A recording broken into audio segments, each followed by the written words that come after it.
How are you doing? Hi Ishita, I'm great. How are you? I am also good. I cannot thank you enough for actually accepting our invitation. We were very excited to have you on board, and this honestly means a lot to us. So, Thank you thank so you much so for much. having me. Yeah, once again, you're looking lovely. Thank you. Thank you so much. Amazing. Okay, Ankita. So, we saw your journey, and we just wanted to know. We're so curious. Tell us about your work. Why you embarked on this journey? You're also a solopreneur, if I'm not wrong. So, how did that idea strike you? Talk to us a little bit about that. Actually, there are two things. I run a marketing agency, and that is something I run along with my husband. Like, we founded it together in 2015. We both quit our respective jobs and we started it. And yeah, like I've always been fascinated by content creation and across all its different forms, whether that's Yeah. written words, whether that's for technology companies or just creating imagery. So I think it was just a very natural like choice to go that route. And because my main job required like a lot of work with like I said, like our core focus at Smarketers, that's the company that I run with my husband. Our core focus is B2B technology companies. So there was like this part of me that's extremely obsessed with arts and culture, and all our the crafts that are produced in India. Like the part that was like super obsessed with that was not getting the outlet that it needed.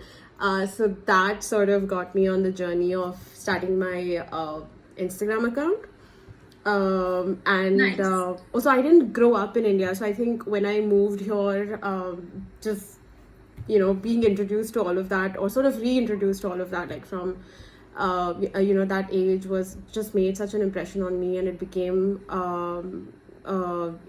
something that was just like a very, like I've always had like uh, like a natural inclination towards mixing patterns and colors and things like that, and jewelry. So yeah, it was born out of that love for putting beautiful things together. Wow, that's so fascinating. And as I mentioned to you earlier as well, I've been a personal fan of your aesthetic, and I think it reflects in your Instagram follower base as well. It's Yeah. exploded. So, tell me how your journey has been so far, and what do you envision for these two separate verticals, the creative vertical and your business as well. Like, what kind of vision do you have for this? So for Instagram, I mean, it's honestly been a little bit of a, I think after Reels were introduced, I sort of took a a step back from creation, because I think for me, the medium that I was most inclined towards, or that I felt very naturally uh, I mean, I felt it came naturally to me, like creating photos. And also there is this detail that you get in photos that I feel you don't get in videos, because I don't know, something just mysterious about an image. So I just really enjoyed creating photos, and it was just something that was like I was not even intending to quote unquote become an influencer or whatever. For me, it was just okay. I'm going to work, and this is my outfit of the day. Let me just capture it, because I like the I'm someone that's like very detail oriented, so it made me happy to have those details as a part of my outfit. And so that was how it sort of began, and it just grew organically. And it was so nice at that point to even be introduced to other people, other forms of crafts that I'd like not heard of before, like things like, say, like how ajrak is done in Yeah. like, or how like in Jaipur you have the Sanganeri prints, etc., like things like that. Like those were not I didn't know any of those things prior to sadly, like prior to actually being on Instagram and like starting that journey. So I think there was a lot of growth, a lot of evolution, and being able to distinguish between distinguish between authentic crafts and, the machine made ones, the print, Yeah. the printed ones, and things like that. So I think that made me really appreciate how everything like comes about, like the amount of hours that goes into creating something that is actually authentic, and why it is, to be priced a certain way because of all that, effort. So that made me appreciate the things that I even buy now, and that completely changed, how I view each article of clothing that I add to my wardrobe, because I know that effort, like real effort, like a person's, like several people actually, their effort goes into producing that garment, and I want to respect it, I want to appreciate it, and in the way that I incorporate it into my daily life also, like I feel that I should yeah cherish it in the way that it should be. So that's on that front. So with reels, like with the advent of reels, I feel like a lot of that has been lost. It's all about like churning out new content to constantly stay relevant, and I feel like it's pushing a lot more of just, I don't know, like even more consumerism than before. So in that respect, it has been like a little bit of a disappointment for me personally, Instagram. But yeah, we'll see how it goes. On my main business front, I mean, that's Marketers. Again, that is an ever evolving field. There is always so much to learn, like with chat GPT entering the scene, there's so many changes happening in terms of even just like restructuring of organizations, and what customers like end customers expect now. So I think there's just immense amount of change happening, and it's happening super rapidly. So right now for me, the focus is just staying on top of things and making sure I'm staying informed. Lovely, Gosh, lovely. that was There's a so long many long like nuggets to take from long this answer. one answer that you've given to me. So yeah, no, I agree with you that the world has actually moved from a lot of organic traction to just uh, being paid, all the Yeah, time. But I guess it is a way of things now. yeah. So on the last note that you mentioned, Ankita, like you are also trying to navigate the system as the world is changing, right? So I'm sure when you started your journey as like a female entrepreneur, there would have been some challenges that would have come in front of you, and I'm sure your partner would have been there with you to face the challenges together. But as a female, do you think there were some challenges that you felt in navigating the system, and if there is any kind of hack that you would like to give to budding female entrepreneurs right now that they can use to navigate the system better? uh, One of the things, I mean, I wouldn't call it a hack so much, but one of the things I sort of learned over time is, I mean, of course, this is also sort of a personality trait. I am not a very, I'm not a very assertive person. And I feel like assertion or learning to actually speak your mind, learning to, own what you're saying. Like sometimes you don't always have to be 100% right. But I feel it's very important to speak up. I think that's the one area, like at least over the years of my life, I've noticed is different, like with women compared to men. Men are very okay with Yeah. making their opinion known, whether it's a well-informed opinion or not. But they're just somehow born with that confidence, and yeah, personally for me, that was a learning curve. And I think I'm still trying to get better at it every day, like make sure, because now that I have a child, like I feel like it's even more important for me to be that model for her, and make sure that she knows that her opinion is valuable, and it matters, and that she needs to speak up in whatever situation that is, whether that's at work or at in interpersonal relationships, wherever it is, but she needs to speak her mind. So I think that's the key takeaway. Nice. Nice. So I'm sure your kid is going to look up to you. You are our inspiration actually. So, Thank you so much. but on that note, did you have any idol while growing up that you used to look up to for any kind of inspiration?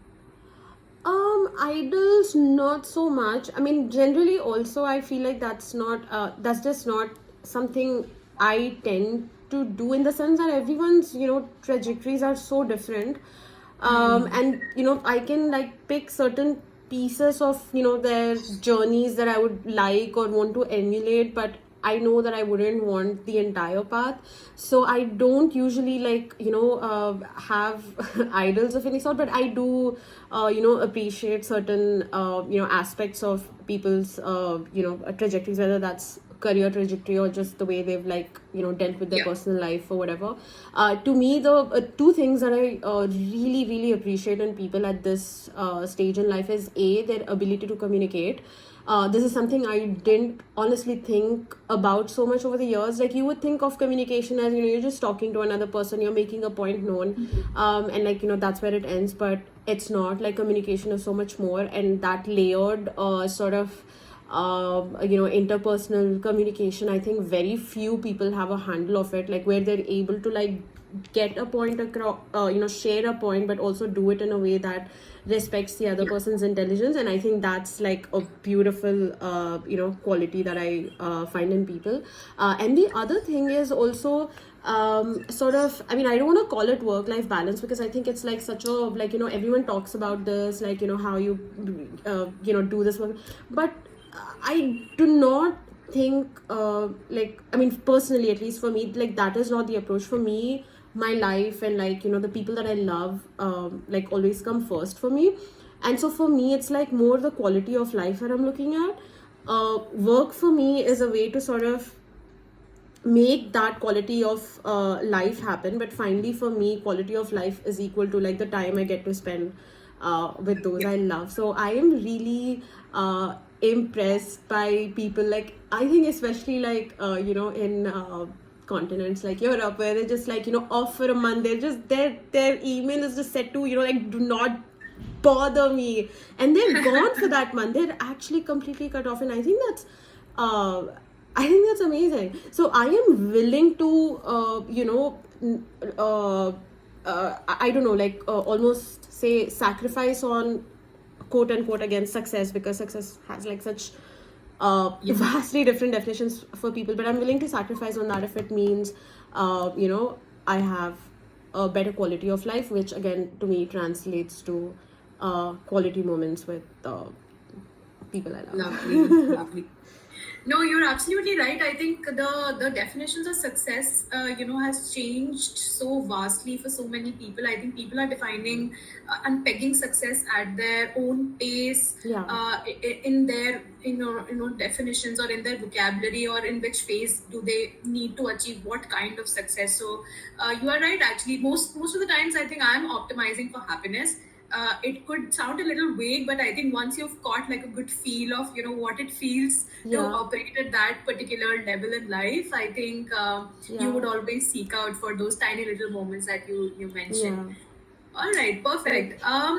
So I actually wanted to talk to you a little bit about, you spoke about exploring different kinds of arts and culture through your more creative sides, and I'm sure you would have come across a lot of, and also you spoke about the reels that are, trending on Instagram, basically short form video content, which has just exploded in that space. So Yeah. at the intersection of it lies a lot of, a cultural undercurrent of these beauty standards that have sprung up, right? And I want to know from your lens, what are your thoughts about mostly these unrealistic, quote unquote, beauty standards, or just unrealistic standards that have been set by the society for today's women, right? So Yeah. would love to hear your thoughts and how impressionable women, young women today, cannot fall prey to the same. Like, any thoughts, any hacks, tips on that? So, I think for me, even just growing up, like, as a as a like a person with dark skin, like, even Yeah. just growing up, this was always like, like at the forefront of, like, everything I did or was doing. Like, it was such a, like, I remember like thinking at one point, back when those ads with the Fair and Lovely ads, where she's like Yeah.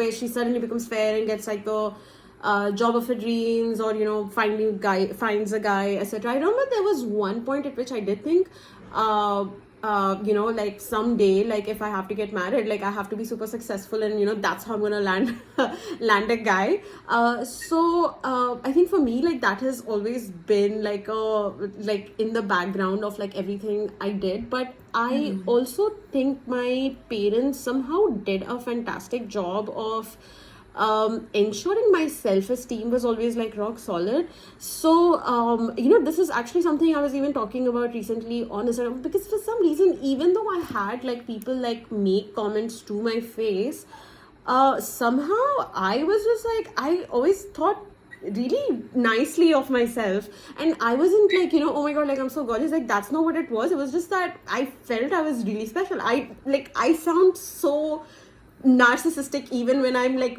uttering those words, but that is just like the kind of mentality or whatever somehow my parents like managed to like imbibe in me. And then for college I went to US, and once I went to US, it was suddenly like that skin color was like appreciated. Suddenly like there were boys that were like into me and attracted to me. For me, beauty trends keep changing. Like it's one thing today, it's one thing tomorrow. Like, and I remember this distinct moment at which I realized that at which I realized beauty trends are absolute crap. Like there was this girl who was in my class, and she was like known for being extremely beautiful. Like she fit all your conventional standards of beauty: extremely fair skin, light eyes, curly hair, like the whole thing. Like she had everything going for her. And I remember she was super skinny. Like she was obsessed with how skinny she was. She was obsessed with like every morsel of food that went into her mouth. Like that's how particular she was about her fitting that standard of beauty. And I remember she was standing in my room one day, and she was trying on some sleeveless top, and then she was actually pinching her fat near the armpit, and then she was like, oh my god, like I have this fat here. And I was like, okay, first of all, never knew like that's even a thing. Like I thought people are usually like concerned about like belly fat or something, or just overall weight. Like we were barely 15 at the time, so for her to even like pinch at like something as inconspicuous as her armpit fat was like, it was just such a revelation for me that no matter what, like if you are going to criticize your body, like you are just never going to be happy, period. So I remember there was at one point like I was insecure about my nose, and I always thought, oh my god, like I'm gonna grow up someday, I'm gonna like fix my nose. But then I thought, how many things am I gonna keep fixing? Like what all am I gonna keep fixing? Like that's a never-ending journey, which means I am never ever going to be happy if I keep finding things to like pick apart, like from my body, face, etc. So I just really like myself now. That's the and the other thing, I think the second thing that is most important is I think we are raised in a culture where we're so accustomed to people like judging others for their looks, and I think if that sort of a thing, like if we stop being around people who are judgmental of other people's appearances, like things that other people can't even control, like if you stop if you stop being around those people, I think automatically there is a change in the way you view yourself, as well as view those around you. I think the minute you hear language, because I think it's so normalized for us, right? Like we grow up like around all these aunties who make comments about like some cousin being fat, or whatever, like but that kind of language, like that needs to be definitely like not just called out on, but the other thing is also like take yourself out of those conversations, don't participate in it, and do not like engage with people who think it's okay to do that. I think once you start doing that, like automatically there's a shift in how you even view yourself, because only the most insecure people are the ones who judge others. Yeah. That's no, I completely agree. I think people usually project their own insecurities exactly on somebody else, and I think the just the societal vocabulary just needs to change. I think in India actually mostly in Hindi mostly you have such words and such phrases one of the comparison that used to happen was Sharma ji ka beta, or stuff like that. So yeah, I think fat shaming or fat phobia, or Yeah. even I think just the undercurrent of being a colorist, Yeah. in the sense of like talking about the complexion, etc. Even Yeah. I am like wheatish skin. I have like a little bit of a darker complexion sometimes, and I love to be outdoors. So I easily get tanned as well. Even Yeah. today, I think my mom's like super concerned about, oh my god, you're gonna get tanned again. Yeah. So yeah, I think Yeah. all of us have been there. Have been there absolutely. Amazing. All right. Ankita, I also want to understand from you. You spoke about finding these little moments, trying to enjoy these little moments where you can with your family, and now that you have a kid as well, what are those what are those tips or like hacks that you can share with us for striking a good work life balance, especially with the kid, because so many women out there are also working and they have a kid as well to manage, and I think they are just like super women in that accord, like they are donning multiple hats personally and professionally. So what are some learnings from you that we can take away when it comes to a good work life balance? Oh, honestly, and this is going to sound super, like uninformed, honestly, because I didn't realize how just organically, all of the burden falls on women for child rearing. I mean, of course, I knew it somewhere in the back of my head, but like till I had a kid, um, also actually with that I didn't realize. It's when I started observing, like only after I had a kid I started observing how other Yeah. parents were sort of handling this equation. But even when both parents are working similarly stressful jobs, like it is still the woman who has to do like the lion's share of child rearing, which is just insane. So I don't know, again I feel like it goes back to being assertive. I mean so many changes need to happen, like even on a societal level. I don't know, like that is such a I feel like a long path, but at least for women who are financially independent and who are and not just financial, like in every way independent, but like of course financial independence is primary. I feel if you are financially independent, be assertive, make sure you're delegating uh, uh, child rearing tasks to also the other parent, because they are also a parent. I don't know like how that change will actually come about, because it is so normalized. Like I've just started observing that so much more now, like with my husband and I, like since maybe because our the way we approach parenthood also was completely different, and we had a lot of conversations around it. It was a seamless segue into what we do with our kid, or how we manage our time with her. But for a lot of families I see that that's not the case. So I don't even know exactly how that change can come about, except by again being more assertive, and especially when and yeah, become financially independent. Like I think that is just so crucial. Always, I think for women it's just critical to be financially independent, because Yeah. otherwise like your decisions will always be tied to like someone else's uh, It's opinions finances. and whims and fancies. In fact, it all Yeah. boils down to financial independence. Yeah.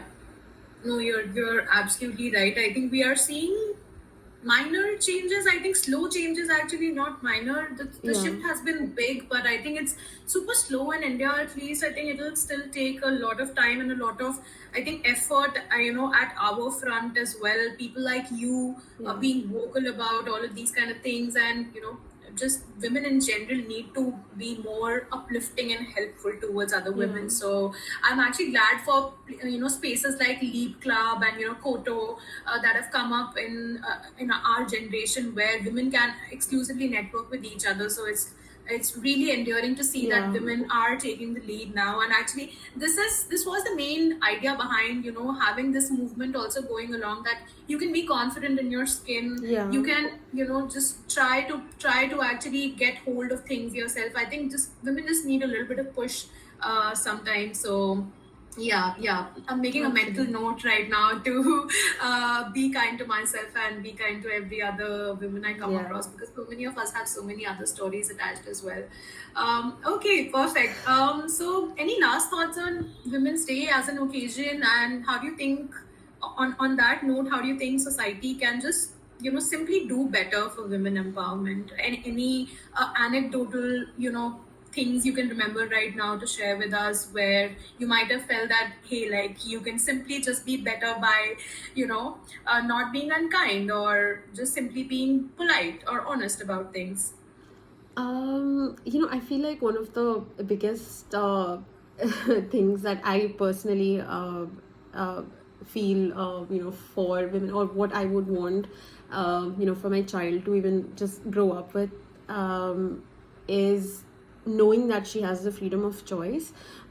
Because I think so much of our, Yeah, paths are already like predetermined, and there's not much scope for like, like what you actually want to do or what you want to be. And I think, like for women, of course, it's like so much worse than, like it is there for men to a certain extent, but because we're specifically talking here, about like the limitations that women face. Yeah, so I think the one thing that I would want for women, is to learn to understand that they have the freedom of choice, and sometimes it also means making the hard decisions of somehow finding a path to financial. Again, like I'm stressing on I, that because I feel like that's super yeah, critical, because with that independence is when you have like the freedom to make choices, and I think that's just a game yeah. changer.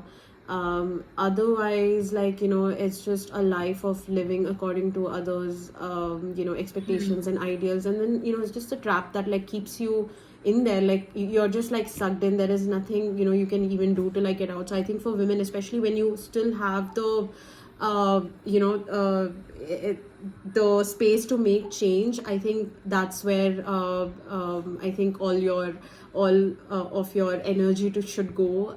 A, financial independence, and B, that automatically leads to you earning the freedom to make choices that benefit your life, whether it's the person that you want to spend the rest of your life with, or choose to not even like get married, or live somewhere, like whatever it is, whatever freedom, Yeah. like whatever choices you want to make in life. uh, uh, you're only going to be able to make them when you have this as your basis. So Agree. to be assertive, to make your choices, you need financial independence. I think that's the one thing that I will always just harp on and on about. Agreed. No, I completely agree with that. Financial independence is super important, irrespective of your gender, but I think Yeah, it's more especially important for more so women, for women. Yeah. more so for women, because I think you are right. The freedom of choice, or just to be able to say no, a Yeah. hard no to any situation, or Yeah. to any challenge, is just yeah. It all boils down to, unfortunately, money. But yeah, I There's, think I that see is so telling. many, I hear so many stories of women like even stuck in Yeah. abusive relationships, whether that's financial abuse, emotional, physical, whatever kind Mm, of, but they're yeah. just stuck because there is no way they're going to be able to, and families don't even usually take them back. Again, so all of that, society is like structured to be so terribly against women. So that's why it's up to women, to do Yeah. whatever they can to take charge of their lives, which That's comes right. from That's financial right. independence. All right. Great. So I want to know two things in the very end. We are reaching the end of our interview. Tell me your, best skincare hack that you have come across. Oh, okay. Skincare hack. So this, I think since 1 year I've started using, like I've, what is that? It's called, what is it? Double cleansing. That's what I've started doing. Okay. I think that's made a change. I've had terribly acne prone skin like all my life. Like really bad acne prone skin. Like I had the worst acne in the world. Bad enough that people, like teachers from my school who had seen me grow up would stop me and be like, "What happened to your skin, beta?" So I am really glad that finally, like I'm in a space where I can be, be free of makeup and still, be okay with myself. So I think The best skincare hack has been to cleanse really well and hydrate. Nice.